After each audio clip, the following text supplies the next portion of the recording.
Johala nomedo kwano lal mathoth odiochieng' ma kawuono tok kweth mang'anyo rakore kod apisas mag obila e chuny boma ma Nairobi. Ng'anyo mano mondo giyaw ohelnigi kaka pile. Apise mathoth bende ne olor odiochieng'ni ma jong'anyo wuok oko mar sundo piny owacho. Chenro mag ohala e boma ma Nairobi ne orochore kuom seche buora tok jong'anyo mano mole chuny boma mar nyiso ng'ur margi kuom telo ma pacho kaendi kendo sundo piny owacho ne bago ng'anyo. Thoth ohelni gin mag manolor kaluwore kod luoro mane nitie e wito mwandu kaka ne oneti tich ariyo e kinde ng'anyo mane obetie mar dwaro mondo me owit oko chik mar omenda mar higa mar 2024 kama jong'anyo ne oturo kendo kwalo mwandu e dukni.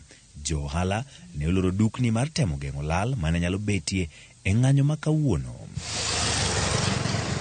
Apise mathoth bende ne olor ka jotich obedo mabor gi tijegi e odiochieng' ma kawuono. Ng'anyo ma kawuono ng'enyne ne obedo kuonde motisi ni downtown. Apisas mag obila ne oketo hinga mar gayo jong'anyo mole wang' apaya madongo e chuny boma ma Nairobi, ahinya to mago madonjo e dier boma.